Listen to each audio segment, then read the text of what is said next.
अब मैं आपके साथ कुछ साइंटिफिक एविडेंसेस शेयर करूंगा जिनसे हमें पता चलेगा कि जो ब्रेस्ट फीडिंग है इसके अंदर ऐसे फैक्टर्स पाए जाते हैं कि जो बच्चों को प्रोटेक्शन प्रोवाइड करते हैं इन्फेक्शियस डिजीजेस के अगेंस्ट भी और नॉन कम्युनिकेबल डिजीजेस के अगेंस्ट भी।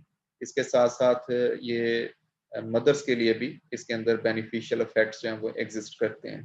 तो इन जर्नल जितना भी डाटा यहाँ पे रिफ्लेक्ट किया जाएगा इसको आपने इस एंगल से ज़रूर देखना है एक बार कि आपको अपनी जो डिग्री के लिए यहाँ से कोई थीसिस के हवाले से अगर कोई टॉपिक्स मिल सकते हैं तो आप काइंडली कुछ लोग इस एस्पेक्ट के ऊपर भी रिसर्च करने की कोशिश कीजिएगा।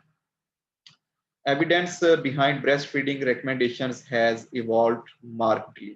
ठीक है, ये यकदम नहीं हुआ भी सारा, ठीक है, with the passage of time जैसे जैसे स्टडीज हो रही हैं और उसी हिसाब से एविडेंसेस जो हैं वो जनरेट भी हो रहे हैं और फिर वैलिडेट भी होते जा रहे हैं। In 22 sets of analysis the summary effect sizes are pooled results of studies comparing long versus shorter breast feeding duration. तो आगे जो हम आपके साथ स्टडीज शेयर करेंगे वो बेसिकली पूल्ड रिजल्ट्स हैं, डिफरेंट स्टडीज के साथ नंबर लिखा होगा कि कितने नंबर हैं, नंबर ऑफ स्टडीज थी जिनका डाटा जो है उसको पूल ऑफ किया गया। और इसमें जो मेन फोकस था वो long duration versus short duration breast feeding जो है उसको देखा गया है। और इसमें 3 पैरामीटर्स जो है ना उन पे ज्यादा एम्फेसिस था, never versus ever breastfed, the comparison between those individuals which have been never fed with breast milk and those which at least were fed with the breast milk for the some duration. इसके बाद exclusive breastfeeding for more than a specific number of months versus less than that number of months, कि कितना अरसे जो है ना वो इसको कितने महीने तक जो है वो एक्सक्लूसिव ब्रेस्ट फीडिंग की गई है। और कुछ स्टडीज ऐसी होंगी कि जिनके अंदर ये ज्यादा मंथ में होगी और कुछ स्टडीज के अंदर कम मंथ में रिपोर्टेड थी। इसके अलावा any breast feeding for more than a specific number of months versus less than the number of months. और इसमें जर्नल ब्रेस्ट फीडिंग की बात की जा रही है, इसकी एक्सक्लूसिव का एलिमेंट जो इसमें से निकल जाता है। Results are 28 meta-analysis on association between breastfeeding and outcomes in children and mothers, of which 22 were commissioned for Lancet series. Lancet भाई एक बड़ा reputed जर्नल है जो कि maternal and child health के बारे में इसकी तकरीबन 3 सीरीज जो है ना वो अवेलेबल हैं। ये ग्लोबल कम्युनिटी से एक्सपर्ट्स को इकट्ठा करके एक प्लेटफॉर्म प्रोवाइड करते हैं और फिर उसमें जो वक्त के हिसाब से टॉपिक्स होते हैं उनके डाटा को मेटा एनालिसिस की फॉर्म में एनालाइज किया जाता है और फिर जो उसकी फाइंडिंग्स हैं उनको इस प्लेटफॉर्म से शेयर किया जाता है। तो टोटल 28 इन्होंने मेटा एनालिसिस किए और उसमें से 22 जो है ना उसको इन्होंने बेहतर समझते हुए जो इनके एक्सपर्ट्स थे उन्होंने इजाज़त दे दी कि इनको इनके रिजल्ट्स को जो है ना वो समराइज किया जा सकता है। ठीक है, और इसमें स्पेशली मेटा एनालिसिस जो है वो इस चीज को देख रहे हैं अफेक्ट ऑन चिल्ड्रन एडोलेसेंट्स और adults according to breast feeding pattern. ठीक है, और ब्रेस्ट फीडिंग पैटर्न्स ये यहाँ पे मैंने आपके साथ डिफरेंट पैटर्न्स शेयर किए हैं कि ये never versus ever breast fed हो सकता है, ये एक्सक्लूसिव वर्सेस नॉन एक्सक्लूसिव हो सकता है। और इसमें इसके साथ साथ जो हेल्थ ऑफ वुमेन है हु ब्रेस्ट फेड इसके रिलेटेड भी स्टडीज जो है वो शेयर की गई हैं। तो इसमें सबसे पहले जो है वो हम बात करेंगे उन स्टडीज की जिनका इम्पैक्ट जो है वो बच्चों में, एडोलेसेंट्स में और अडल्ट्स में नजर आता है। तो एक स्टडी हमें ये बताती है या एक एनालिसिस हमें ये बताता है a strong protective effect has been evident with exclusively breastfed infants having only 12% of risk of death compared with those who were not breastfed।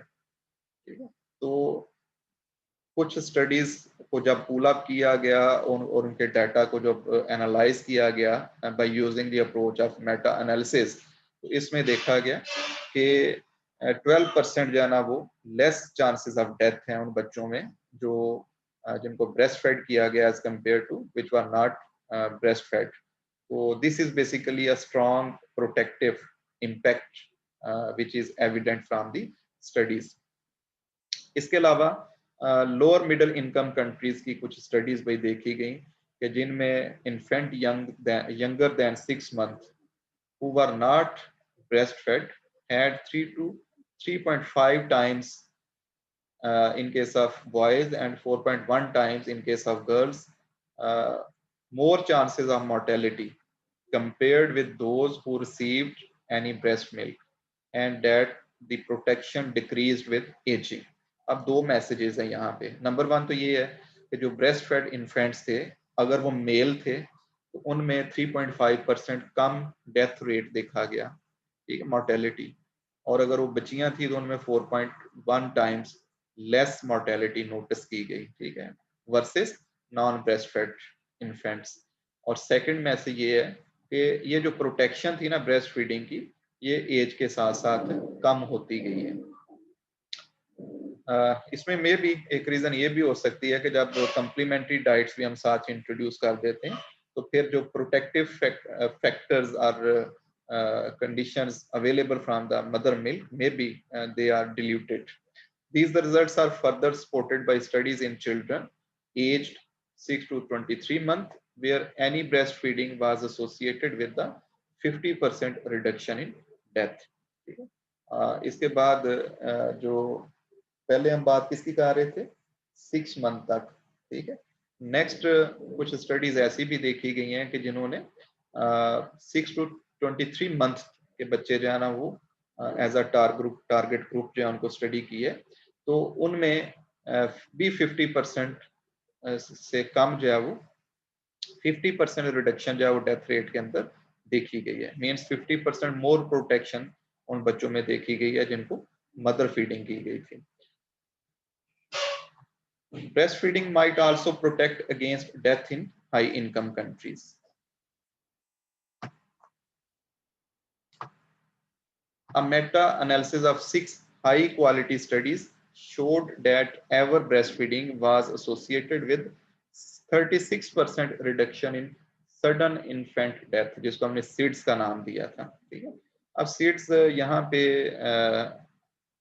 जी एक जिसका मैं पहले आपसे शेयर कर चुका हूँ कि इसकी कोई अभी प्रॉपरली एक्सप्लेन्ड रीजन नजर नहीं आती और ड्यूरिंग स्लीपिंग बच्चे की जो है अंडर 1 ईयर्स जो है उसकी डेथ हो जाती है और इसको क्रिब डेथ का भी नाम दिया जाता है. तो 36% कम चांसेस हैं सीड्स की वजह से डेथ होने के अगर बच्चों को ब्रेस्ट फेड किया गया है. इसी तरह एक और हेल्थ इशू है जिसको हम नेक्रोटाइजिंग एंटेरोकोलाइटिस का नाम देते हैं. तो इसमें भी रैंडमाइज्ड कंट्रोल ट्रायल्स की बात की गई है. ये मैं फिर आपसे शेयर करता हूँ इसके बारे में भी इंफॉर्मेशन. रैंडमाइज्ड कंट्रोल ट्रायल्स कौन से होते हैं? तो नेक्रोटाइजिंग एंटेरोकोलाइटिस जो कि बेसिकली जिसमें एक ऐसी कंडीशन है कि पोर्शन ऑफ बाउल डाइज, यानी इंटेस्टाइन का एक पोर्शन जो है उसकी समय लें कि डेथ हो जाती है. अब यहाँ पे देख लें ये हेल्दी इंटेस्टाइन है और ये वाला पोर्शन इसका ऐसा है कि जो डेड सेल्स की फॉर्म में एग्जिस्ट कर रहा है, ठीक है. और इसका अगर हम क्रॉस सेक्शनल व्यू देखें तो ये हेल्दी स्मॉल इंटेस्टाइन का क्रॉस सेक्शनल व्यू है और ये नेक्रोटाइज्ड एंटेरोकोलाइटिस भाई जहाँ पे डेवलप हो चुकी है उस इंटेस्टाइन का व्यू है. तो you can see the inflamed walls along with gas bubbles. This typically occurs in newborns that are either premature or otherwise unwell. ठीक है, जिनकी हेल्थ ठीक नहीं होती, they are sick right at the time of birth, और जिनकी premature death होती है उनमें NEC होने के चांसेस जो हैं वो ज्यादा हैं. और इसके सिम्टम्स की अगर हम बात करें तो इसमें बच्चों की फीडिंग प्रॉपर नहीं होगी. यानी इन चीजों से हम नोटिस कर सकते हैं कि if kid poor feeding, blotting यानी गैस प्रोडक्शन ज्यादा उसमें रहती है, डिक्रीज्ड एक्टिविटी है उसकी, blood in the stool and vomit of bile. अगर इस तरह की चीजें, बाइल जो है ग्रीनिश फ्लूइड होता है, तो अगर उल्टी आती है और उसमें एक ग्रीनिश कलर का फ्लूइड जो है नजर आता है तो ये इसके इंडिकेटर्स हैं कि बच्चे को कोई इंटेस्टाइन के रिलेटेड जो है, बाउल के रिलेटेड जो है वो प्रॉब्लम एग्जिस्ट करती है, ठीक है। और अगर ये टिपिकल सिम्टम्स पाई जाती हैं तो फिर इसको नेक्रोटाइजिंग इंटीरोकोलाइटिस का नाम दिया जाता है। अब ये भी एक बहुत बड़ी रीजन है बच्चों के अंदर डेथ होने की। तो स्टडीज जो कंट्रोल्ड ट्रायल्स जो है वो कंडक्ट किए गए, तो उनमें 58% रिडक्शन जो है वो इस डिसऑर्डर के हवाले से जो फर्टेलिटी थी उसमें नजर आती है।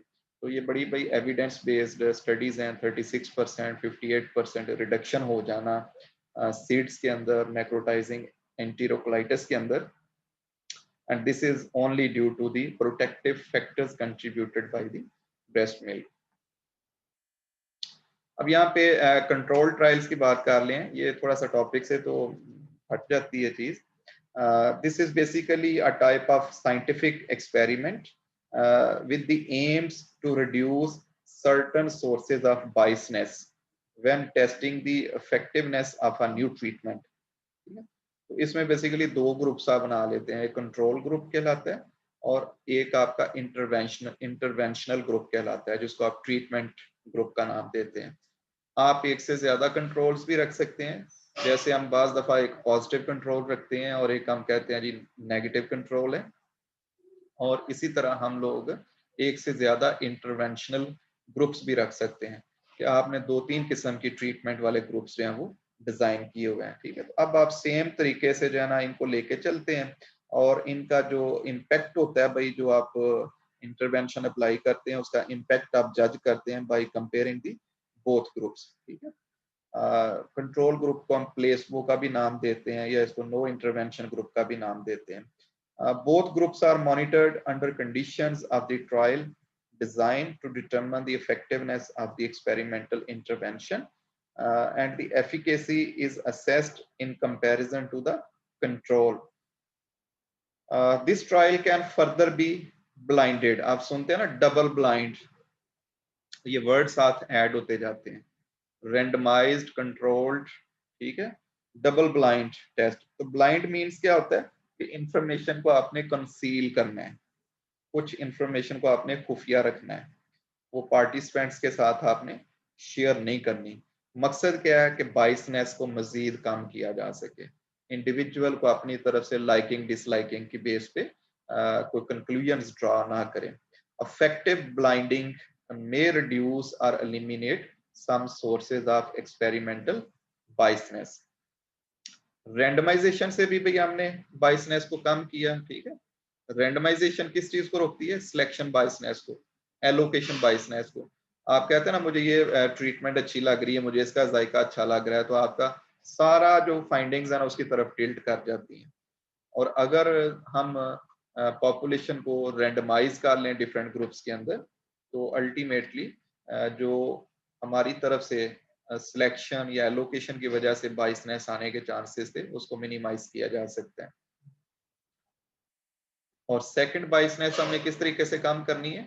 ब्लाइंड, जिसको हम डबल ब्लाइंड एक्सपेरिमेंटेशन कहते हैं।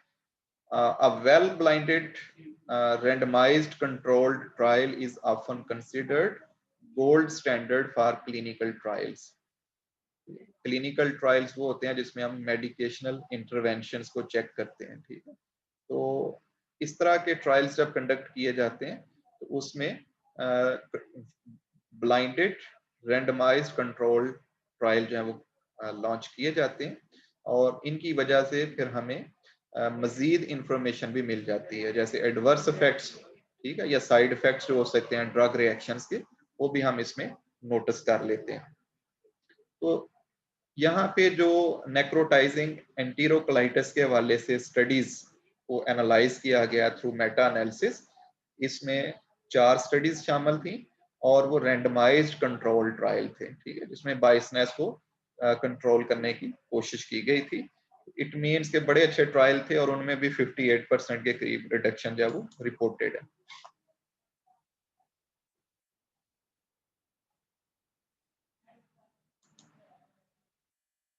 In terms of child morbidity, morbidity हम कहते हैं बीमारी को, evidence, sufficient evidences exist from 66 different analyses यानी 66 के करीब स्टडीज को जब एनालाइज किया गया जिनके अंदर चाइल्ड मॉर्बिडिटी जो है वो एज अ पैरामीटर शामिल थी, और ये स्टडीज कहाँ से थी? ज्यादा लोअर मिडिल इनकम कंट्रीज, ठीक है। और इनके अंदर 3 स्पेशली डिजाइंड जो है वो रेंडमाइज्ड कंट्रोल ट्रायल्स भी शामिल थे। तो देखा गया कि breast feeding basically protects against diarrhoea and respiratory infections, और बच्चे जो है ना वो ज्यादा बीमार भी इनकी वजह से होते हैं और उनकी डेथ भी ज्यादा इन 2 बीमारियों की वजह से होती है, स्पेशली लो इनकम कंट्रीज या डेवलपिंग कंट्रीज की अगर हम बात करें तो पाकिस्तान में तकरीबन 50% के करीब जो डेथ है बच्चों में वो सिर्फ डायरिया और रेस्पिरेटरी इन्फेक्शंस की वजह से होती है अंडर 5 किड्स के अंदर। About half of all diarrheal episodes and third of respiratory infections would be avoided by breastfeeding। ये भी भाई कंक्लूजन निकला इन 66 स्टडीज में से कि 50% डायरियल केसेस और 1/3 of the respiratory tract infection, इसको हम रोक सकते हैं अगर ब्रेस्ट फीडिंग वाली जो ब्रेस्ट फीडिंग है इसको सोसाइटी के अंदर प्रमोट किया जाए। इसके अलावा कुछ स्टडीज में ये देखा गया है कि जो बच्चे ब्रेस्ट फेड हैं वो कम हॉस्पिटलाइजेशन उनका करना पड़ता है, उनको हॉस्पिटल्स के कम चक्कर लगाना पड़ते हैं, ठीक है। 72% रिडक्शन, ठीक है, जो कि डायरिया की वजह से होनी थी, और 56-7% रिडक्शन रेस्पिरेटरी इन्फेक्शंस की वजह से जो उन बच्चों में जाना था वहां पे देखी गई है, ठीक। तो अल्टीमेटली हम कह सकते हैं कि breast feeding provides protection against hospital admissions, specially with respect to diarrheal and respiratory infections. However, no clear evidence of protection against allergic disorders has been noticed। ये आगे मैं आपके साथ स्टडीज शेयर करूंगा, तो आप देखेंगे कि इसमें कुछ स्टडीज के अंदर ये बताया गया है कि भाई एक्जिमा जो स्किन के रिलेटेड प्रॉब्लम है, एलर्जीज, इनमें रिडक्शन नजर आता है उन बच्चों में जिनको ब्रेस्ट फीड किया जाता है, लेकिन स्टिल इतना स्ट्रॉन्ग एविडेंस अभी एग्जिस्ट नहीं करता। इसलिए कंक्लूजन जो है ना वो यही निकलता है कि no clear evidence of protection against allergic disorders has been noticed. और इसमें एलर्जिक रिएक्शंस में एक्जिमा के साथ साथ जो है वो राइनाइटिस की बात भी की गई है। भाई राइनाइटिस क्या होता है? Inflammation of nose and its mucous membrane, ठीक है। तो बच्चों में एलर्जी की वजह से बाज दफा उनका जो नोज वाला एरिया है वो भी इन्फ्लेम्ड कर जाते हैं, ठीक है। इन्फ्लेमेशन जो है वो मे बी रेडनेस की फॉर्म में रिफ्लेक्ट होती है।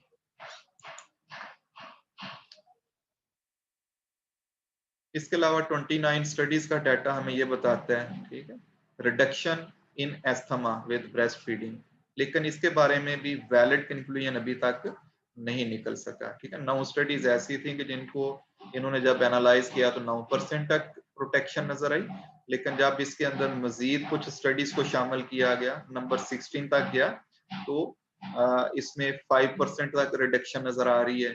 और 13 स्टडीज को कोहार्ट स्टडीज को जब देखा गया तो उसमें 6% reduction, no doubt 5 to 9% reduction in asthma is associated with breast feeding, लेकिन स्टिल इसके बारे में अभी कंक्लूसिव रिमार्क्स हैं वो एग्जिस्ट नहीं करते। इसके अलावा 49 स्टडीज भाई जो लोअर मिडिल इनकम कंट्रीज में की गई, स्पेशली जिनमें एसोसिएशन जो है वो ब्रेस्ट फीडिंग का देखा गया जी, मालोक्लूजन। इसमें बेसिकली प्रॉब्लम क्या होती है कि बच्चों के अपर और लोअर जा के टीथ जो है वो सेम पोजीशन पे नहीं बैठते और अल्टीमेटली फिर उनका खाना पीना जो है वो डिस्टर्ब होता है। ये प्रॉब्लम डेसिडुअस टीथ में भी होती है, ठीक है, जो 20 टीथ होते हैं जो पहले और जिन्होंने 6-7 साल की एज में दोबारा इनकी जगह पे परमानेंट टीथ आ जाते हैं। तो सेम कंडीशन भाई रिपोर्ट हुई है डेसिडुअस टीथ के सिलसिले में भी, और इसी तरह ये रिस्क फैक्टर जो है वो परमानेंट टीथ की फॉर्म में भी एग्जिस्ट करते हैं। तो 68% रिडक्शन जो है ना वो ब्रेस्ट फीडिंग की वजह से स्टडीज के अंदर रिपोर्टेड है, और ये ह्यूज नंबर ऑफ स्टडीज हैं। 49 स्टडीज का डाटा भी यहाँ पे पुल अप किया गया। इसके अलावा डेंटल कैरीज के बारे में ये देखा गया कि ये 2 से 3 टाइम्स जो वो बढ़ जाती है, especially in case of deciduous teeth, and this is basically due to inadequate oral hygiene after feeding.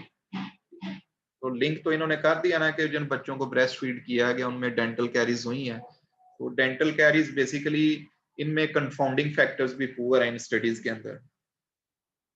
इसमें यह नहीं देखा गया कि जो उनको कम्प्लीमेंट्री फूड्स दी जा रही हैं उनके अंदर शुगर लेवल कितना था।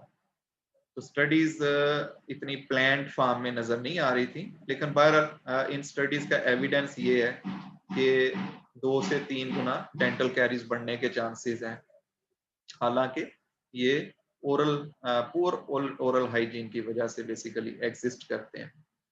Information about breastfeeding and child growth was derived from 17 studies, including 15 randomized controlled trials. जब हम ये randomized controlled trials की बात करते हैं तो इसका मतलब है फिर ये हाई इनकम कंट्रीज और मिडिल इनकम कंट्रीज के अंदर ज्यादा कंडक्ट किए जा सकते हैं, because they have the resources to conduct such type of studies.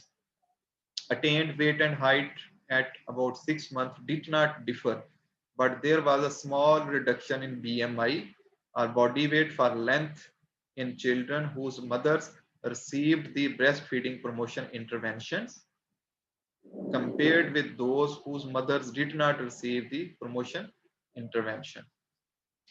तो ये इंटरवेंशन भाई बाज दफ़ा अवेयरनेस या प्रमोशन किसी चीज की, इसके हवाले से भी बात की जाए तो इसका इम्पैक्ट जो है वो नजर आता है। आइदर ये पॉजिटिव फॉर्म में भी हो सकता है, नेगेटिव फॉर्म में भी होता है। जैसे मीडिया बड़ा आजकल इन्फ्लुएंसिंग होता जा रहा है और ये हमारी जो डाइटरी हैबिट्स हैं उनके ऊपर इसका स्ट्रॉन्ग इन्फ्लुएंस नजर आता है।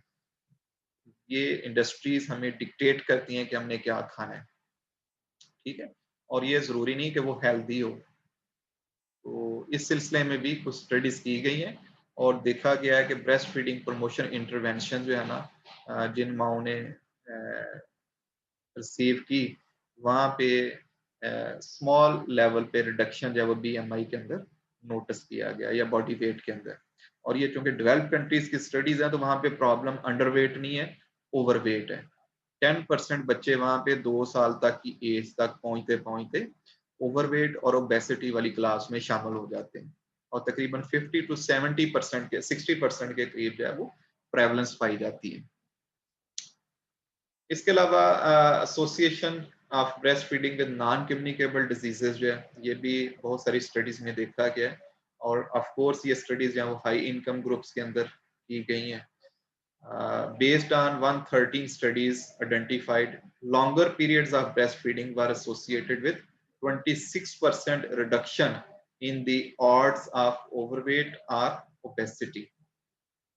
अब यहाँ पे जो वर्ड odd का यूज किया गया है ना, odd is basically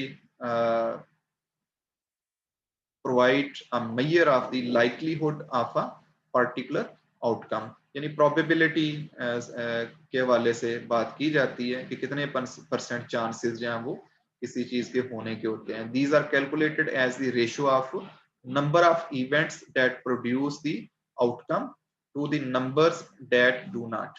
दो की रेशियो ली जाती है, तो वो इवेंट्स जो आउटकम्स प्रोड्यूस करते हैं और वो इवेंट्स जो आउटकम प्रोड्यूस नहीं करते, इनके दरमियान जो रेशियो होती है ना उसको हम ऑड्स का वर्ड यूज करते हैं।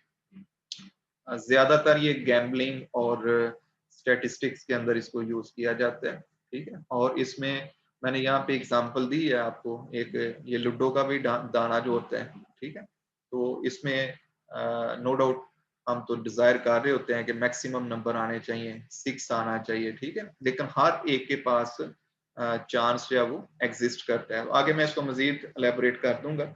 यहाँ पे हम सिर्फ ये बात कर सकते हैं इस 26% रिडक्शन जो है वो ओवरवेट और ओबेसिटी में देखी गई है और ये एक अच्छा खासा एविडेंस जो है वो एग्जिस्ट करते हैं। इसी तरह ब्रेस्ट फीडिंग और मेन BMI 36 आर्टिकल्स के अंदर इसको देखा गया है और इसमें जो जब इनके इफेक्ट्स को पूल किया गया है तो pooled effect did not suggest an association with the breast feeding. तो आइदर ये BMI कम होता है या ज्यादा होता है। तो इसमें नो डाउट कुछ फैक्टर्स ऐसे थे जैसे सोशियो इकोनॉमिक स्टेटस है, मिटरनल स्मोकिंग है, मिटरनल BMI है, इनको एडजस्टमेंट भी किया गया, इनकी कंफाउंडिंग भी की गई है। लेकिन जो पूल्ड इफेक्ट नजर आए हैं, they did not suggest an association with the breastfeeding. Odds provide a measure of likelihood of a particular outcome. These are calculated as the ratio of the number of events that produce the outcomes to the number that don't. Odds are commonly used in gambling and statistics. They can be demonstrated by examining rolling a six-sided die. This is six-sided die. The odds of rolling a six is 1 to 5. एक ही side आनी है ना भाई, एक वक्त में एक side आनी है, 5 साइडें जो है वो तो उनका कोई बेनिफिट आपको नहीं मिलता। Consider are rolling a six-sided die. The outcome of interest is the number of dots that appear on the top side when the die stops rolling. ठीक है, रोल करने के बाद जो टॉप पे आ जाएगा ना वो इवेंट ऑफ डिजायर होता है। द पॉसिबल आउटकम्स आर, यानी किसी का एक आ सकता है, 2 आ सकता है, 3, 4, 5, 6। These are 6 possible outcomes. Suppose we play the following game.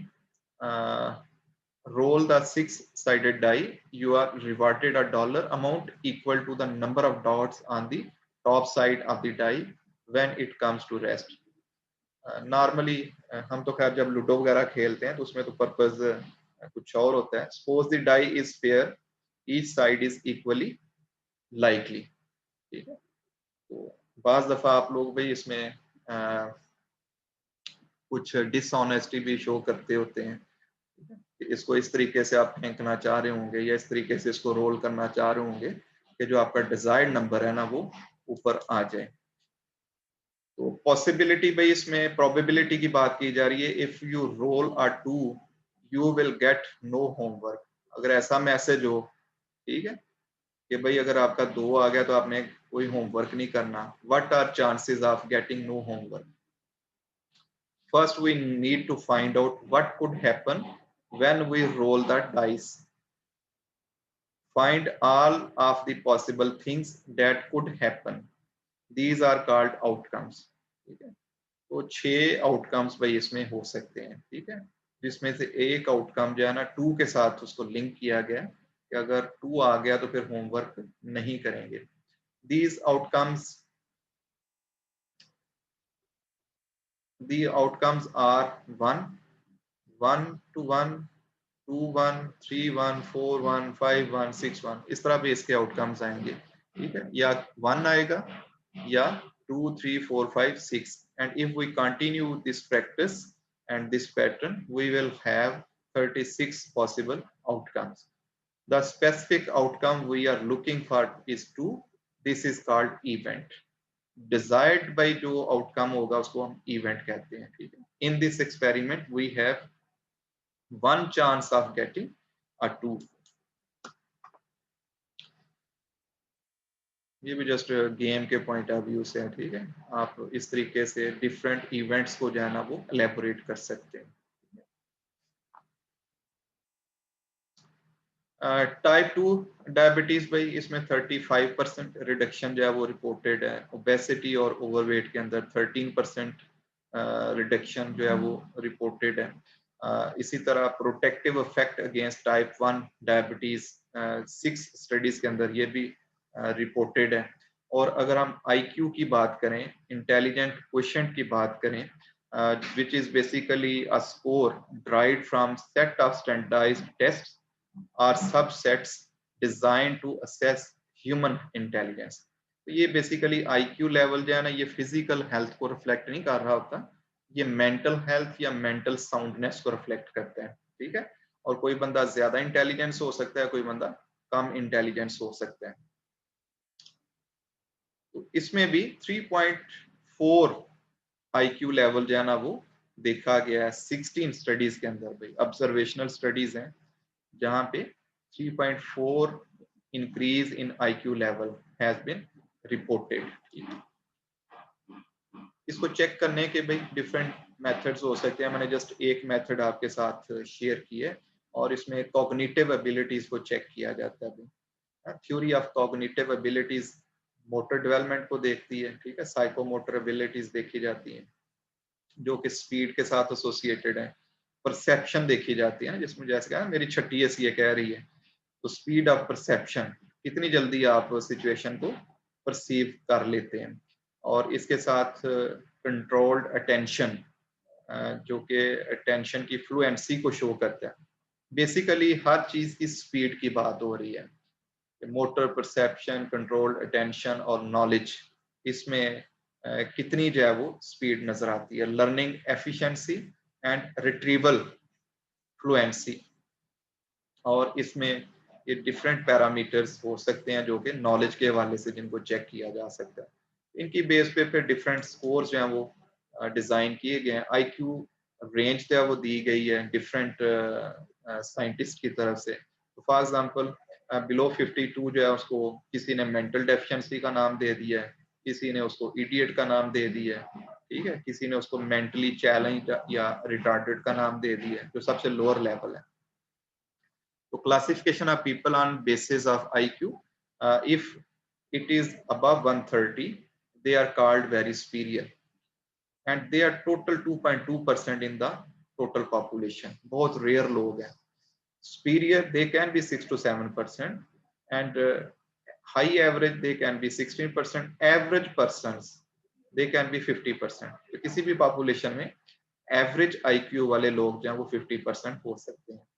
And numerical sense में बात करें तो ये 90 से 109 हो सकते हैं।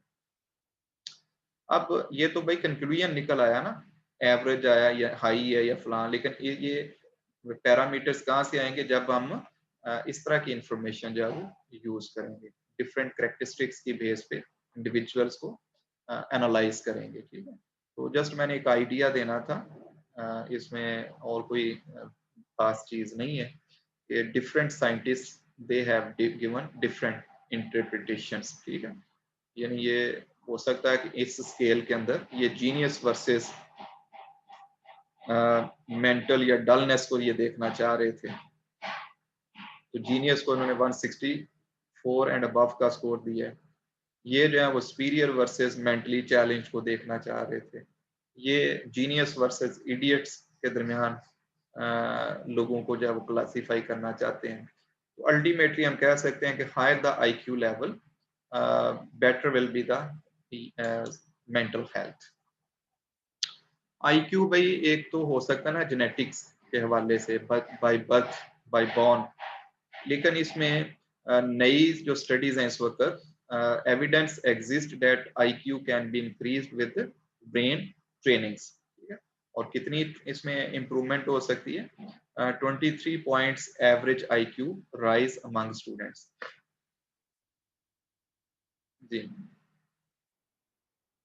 IQ level lowest before training rose to, यानी 84 था तो उससे वो 86 तक चला गया, तो ये तकरीबन 23 के करीब इसके अंदर हमें पॉइंट्स इंक्रीज नजर आते हैं। Was the average IQ of the children before training, after training it was 123। तो ये डिफरेंट स्टडीज हैं भाई, जिनमें से हमें ये अंदाजा होता है कि 20-23% के करीब पॉइंट्स जो हैं they can be increased by just following the practice or some sort of brain trainings। इसके अलावा जो ब्रेस्ट फीडिंग है इसका पॉजिटिव इम्पैक्ट देखा गया है अटेन्ड स्कूलिंग के साथ, यानी वो बच्चे उनकी बेटर स्कूलिंग या बेटर एजुकेशन हुई है जो कि मदर फेड थे। 7 IQ पॉइंट्स जो हैं वो इसमें बेहतर नजर आए हैं। 6.5 इयर्स ऑफ एज, यानी डाटा बच्चों का किनका प्रेजेंट किया गया जिनकी एज जो है वो 6.5 इयर्स तक थी। तो इसमें रैंडमाइज कंट्रोल ट्रायल कंडक्ट किया गया। एक ग्रुप ऐसा होगा कि जो प्लेसबो या कंट्रोल था, और एक ग्रुप यानी इन्फेंट फार्मूला फेड था, और दूसरा ग्रुप जो इंटरवेंशनल जिसमें जिनको ब्रेस्ट फीड किया गया। तो 7 IQ पॉइंट्स वर सुपीरियर, ये भी भाई बड़ा स्ट्रॉन्ग एविडेंस है। इसी तरह एक ब्राजील की स्टडी है जिसमें 30 साल तक जो है ना भाई उनको फॉलो किया गया। तो 72% of the effect of breast feeding on income explained by the increase in IQ level. तो उन इंडिविजुअल्स की इनकम बेहतर थी which were fed with mother milk. Blood pressure के वाले से बात की जाए, टोटल कोलेस्ट्रॉल के वाले से बात की जाए, नो डाउट बहुत सारी स्टडीज एग्जिस्ट करती हैं, but we don't have significant evidence of protective effects of breast feeding right now. इसके अलावा ल्यूकीमिया की अगर बात की जाए भाई, एक कैंसर की एक टाइप है जिसमें वाइट ब्लड सेल्स जो है वो अबनॉर्मली उनकी प्रोडक्शन होती है और अल्टीमेटली इम्यून सिस्टम जो है वो मुतासर होता है। 19% रिडक्शन जो है वो incidents of childhood leukaemia has been reported in 18 studies. अब ये स्टडीज हैं इनको डिस्कस हमने कर ली है, लेकिन आप अपनी रिसर्च के हवाले से इनको जरूर देखिएगा, ठीक है। जैसे ये शंकर एटल 2015, इसने मेन चीज क्या देखी है, mortality due to infectious diseases की मेन पैरामीटर था, और इसने 3 महीने तक breast feeding exclusive versus predominant feeding इसका पैरामीटर था। इसी बंदे की काफी स्टडीज हैं जिसमें इसने exclusive versus partial, exclusive versus none, ठीक है, एनी वर्सेस नन, इस तरह डिफरेंट स्टडीज को कंडक्ट करके तो इसकी कंक्लूजन्स क्या है, consistent evidence of major protection, यानी हर स्टडी के अंदर एक्सक्लूसिव ब्रेस्ट फेड जो है ना उसके अंदर इसने पॉजिटिव आउटकम देखा है, ठीक है। इसी तरह डायरिया, लोअर रेस्पिरेटरी इन्फेक्शंस और admissions to hospitals for respiratory infections, ये इनके पैरामीटर्स थे मेन। नंबर ऑफ स्टडीज देखें 23, 11, 9, 16, 17। आप कहते हैं ना लिटरेचर नहीं मिलता, तो देखें कितना लिटरेचर अवेलेबल है, ठीक है। और इनके आउटकम्स हैं वो यही थे कि protective effect against incidents of diarrhoea, respiratory infections and low hospitalisation. इसके अलावा भाई मजीद जो है ओटाइटिस जो है वो बेसिकली इन्फ्लेमेशन ऑफ ईयर्स है, कानों के रिलेटेड बीमारियां कम होती हैं, ठीक है। एक्जिमा का प्रॉब्लम और एस्थमा, ठीक है। इस तरह की जो फूड एलर्जीज हैं इनके बारे में भी यहाँ पे तो मेन कंक्लूजन हमने क्या ड्रॉ किया था कि अभी स्ट्रॉन्ग एविडेंस एग्जिस्ट नहीं करता इस तरह के जो प्रोटेक्टिव इफेक्ट्स हैं। डेंटल कैरीज का हम बात कर रहे थे कि ये प्रमोट होती है भाई ब्रेस्ट फीडिंग से, लेकिन उसमें भी मेन रीजन क्या थी, ओरल हाइजीन के ऊपर ज्यादा फोकस नहीं था। इसके अलावा भी ये ब्लड प्रेशर के रिलेटेड, ओबेसिटी के रिलेटेड स्टडीज हैं, टोटल कोलेस्ट्रॉल, डायबिटीज और इंटेलिजेंस के रिलेटेड। इंटेलिजेंस के रिलेटेड आपको यहाँ पे इंफॉर्मेशन मिलेगी कि 3 IQ पॉइंट्स जो है ना उनके अंदर इम्प्रूवमेंट नजर आई। मदर के ऊपर इसका इफेक्ट देखा जाए, ठीक है, तो इसमें भी ब्रेस्ट फीडिंग जो है वो बर्थ स्पेसिंग का एक भाई बड़ा प्रॉपर वे हो सकता है, ठीक है। 50% more births would be expected in the absence of breast feeding, यानी अभी तक जो ब्रेस्ट फीडिंग का रेट है अगर ये भी ना होता तो 50% से ज्यादा जो है वो बर्थ जो है वो एक्सपेक्टेड थी। इसके अलावा evidence exist of robust inverse association between breast feeding and breast cancer, चाहे वो इन्वेसिव ब्रेस्ट कैंसर है, ठीक है। इसके अलावा मोटापा भी इसके कम होने के चांसेस हैं और मैटरनल डिप्रेशन कम होता है। तो ये भाई इनकी एविडेंस बेस्ड स्टडीज हैं, इनको आप काइंडली देख लीजिएगा। और टेक होम मैसेज है वो ये डिटरमेंट्स हैं ऑफ ब्रेस्ट फीडिंग, इनको भाई आप देख लीजिएगा। टेक होम मैसेज भाई यही है कि रिप्रोडक्टिव साइकिल जो है ना वो दोनों चीजों पे कंसिस्ट करता है, ठीक है, pregnancy as well as the breast feeding, तो इसको फुलफिल करना चाहिए। Breastfeeding is a gift that lasts a lifetime